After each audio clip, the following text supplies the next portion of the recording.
Cahill, U.S. Marshal. This was a pretty good western. There isn't really anything particularly outstanding about it, but it does pretty well in many areas. It is a story about a marshal who has two sons who have unfortunately become caught up with a group of bank robbers. John Wayne delivers a fantastic performance, illustrating why he is such a badass, and George Kennedy delivers a very strong performance as the villain Frazier. The story of the father's relationship with his two sons is the most compelling side of the movie, and the action scenes are pretty decent, but I felt that the movie was being held back from achieving its full potential in many ways. Still, a good watch, so I give Cahill, U.S. Marshal a 7 out of 10. Psycho 3. I was interested in seeing what would follow on from Psycho 2, despite the negative reviews, and I thought that this movie was fairly entertaining, but really lacked the feeling of the previous ones, and overall it just didn't feel needed. Anthony Perkins was great as Norman Bates, and it's also good to see him take the role of the director as well. But the other actors and the characters they play are pretty forgettable. I thought that the love story between Norman Bates and Maureen wasn't done well, and the movie is really lacking in suspense and instead just feels like your run-of-the-mill 80s slasher movie, which it does succeed fairly well as. I also thought that the ending was pretty good. I don't think this movie is anywhere near as bad as others make it out to be, but still, it's not that great. I give Psycho 3 a 7 out of 10. Wings of Desire. This was a pretty artful and relaxing movie to watch. It deals with two angels who are watching over the people living in 1980s and post-war Berlin. One of them has a desire to abandon the life of a spirit and become immortal. Bruno Ganz plays the main character. His performance is very good, but I don't think we're given a lot of time to really get to know his character. At times, I also felt that the movie wasn't doing its best to move ahead with the plot. It just kinda wanders around a series of random characters and gives you an insight to their depressed thoughts. But it does show the sense of purpose that the angels have. The cinematography and use of color is excellent.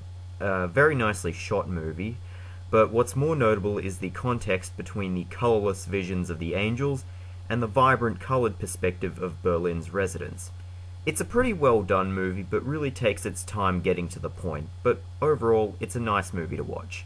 I'd give it a 7.5 out of 10. Project X. I didn't have very high expectations for this one since the reviews were pretty negative, but there was something that drew me to it. After watching it, I can say that my expectations were exceeded, but it's not really that good of a movie. It's very difficult to make a connection with any of the characters, and the behavior of these people is just pitiful and borderline sociopathic in some scenes. In this regard, it makes it impossible for me to truly care about these people. They're so irresponsible that I was just rooting for the police the whole time. I'm not one of these partying kind of guys. I find these kinds of events to be very juvenile, but I did think it was kinda cool to watch the party gradually fall out of control as the movie went on. The humor is very immature as well, and the ending just flat out sucked. But I did really like the use of the found footage style of filming. I think that it's the only way to properly bring this film to life, so that worked quite well. This is not a critic's movie. It's dumb and it's teeny to the absolute max, but I have to confess and say that I did enjoy watching it. I'll give Project X a 6 out of 10. Glen Or Glenda. For quite a while, I've had a few Ed Wood films in my collection, but I've only ever watched Plan 9 from Outer Space, which I have grown to like over time. This is regarded as one of the worst films of all time, and what can I say? It is. It really is. But I enjoyed every second of it. It's not the kind of bad like Battlefield Earth or Son of the Mask where the experience is just purely miserable. Glen Or Glenda, in my opinion, is entertaining as all hell because of its sheer badness. The film is Ed Wood's massive attempt at telling the world to accept transvestites for who they are, and while his motivation is noble, it completely backfired. The plot is very hard to follow, for one thing. The acting and dialogue is really laughable, and there are all these scenes and pieces of footage that are just tossed in there for no reason at all. A lot of the movie is stock footage that has no purpose, and Bela Lugosi plays this godlike narrator character who contributes nothing. All he does is spout off lines that make no sense. It's a hilariously bad film, so if you want a good laugh, watch this movie. If I'm judging its merit as a movie, it gets a 1 out of 10, but I give it a 7 out of 10 for its entertainment. Some Like It Hot. This is another Billy Wilder film. I've been getting into his movies lately, and he's always pleased me. It deals with two men who have to dress up as women and join an all-girls jazz band to protect themselves after witnessing a gang killing. And of course, hilarity ensues. Tony Curtis and Jack Lemmon deliver great performances as the two guys, but I think that the show was stolen by Marilyn Monroe. She delivers a fantastic performance as Sugar. The jokes are quite funny, and they're especially more funny when they're based on the interaction between Curtis and Lemon's characters, and, of course, the competition between them. It's not my favourite of Wilder's films. I personally prefer The Apartment, but still, this is a pretty good movie. I'd give Some Like It Hot an 8 out of 10. On Her Majesty's Secret Service. It's the 6th James Bond movie and the first to not star Sean Connery, although he does reappear in the next one. I thought this was still pretty good, but not quite as good as any of the earlier films. I thought that while he isn't as good as Sean Connery, George Lazenby did a very good job at playing James Bond, and knowing this is the only Bond film he was in, kind of depresses me a bit. He is really good, and he should have been in more, in my opinion. The action scenes are all very well done. Many of them make use of the Swiss landscape, and overall they are quite thrilling. At times I felt that the plot got a little bit uninteresting, but most of the time it is fairly engaging, and it offers a really cool mystery. I felt that the actor who played Blofeld in this one couldn't live up to Donald Pleasance at all, but still, he's okay. I also thought that the ending was great. It felt like a huge step forward for this franchise to me, and creates more potential to explore the character of James Bond. Whether or not they'll do so, I'm not sure, but overall, while it is probably my least favourite of the 6 I've seen, it's James Bond, and it's a great time. I give On Her Majesty's Secret Service a 7.5 out of 10. Tomorrow When the War Began. Initially, I wasn't that interested in seeing this one, but I chose to give it a shot, and overall, I thought that this was a pretty good action teen film. The film is essentially a remake of Red Dawn, set in Australia, and as far as it went, I think it's a much better film. Red Dawn is essentially enjoyable for its cheesiness, and while this one is far from perfect in its writing, you can definitely take it much more seriously. The character development is fairly lacking, and the drama is quite melodramatic, but I felt that the drama reinforced the teen feel that the film is going for.